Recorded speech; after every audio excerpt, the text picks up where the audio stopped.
Hello, today I would like to explain you what a SDF field and a gradient field is. They're very related to each other, so I think it's a great thing to explain very quickly. So here I have a sphere. I'm creating a surface field, which is indeed a SDF field.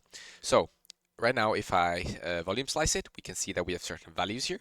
And what a SDF field does in theory, or it actually does it actually samples, in this case the object, and it creates voxels with a value which is corresponding to the distance from the surface of our sphere. So on this surface, you'll get values from, you get values 0. Above the surface, you'll get values from 0 and above. And inside, you'll get negative values. And all the values represent the distance from the surface. Keep in mind, in this case, I have 3 exterior voxel bands. So if I have 3 exterior voxel bands, the maximum amount of distance I can range or compute is 3 multiplied by 0.1. So 0.3 meter. So 1 multiplied by 0.3.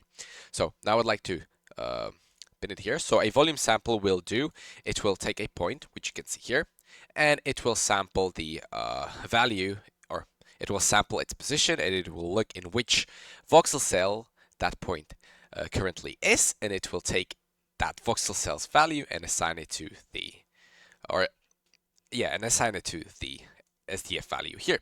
So as you can see, the value, if I move my sphere, it will change.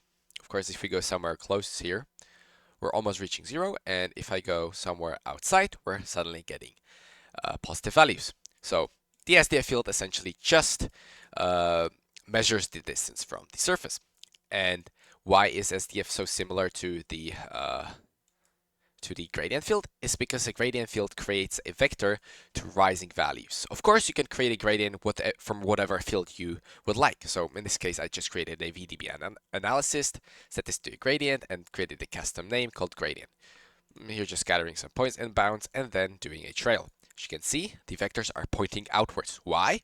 Because in the center, I have the smallest values of my SDF field, and as I go outwards, the values rise. So that's why you get this kind of or this vector here. So also, by the way, also SDF field and gradient field are used in calculating collision in simulations.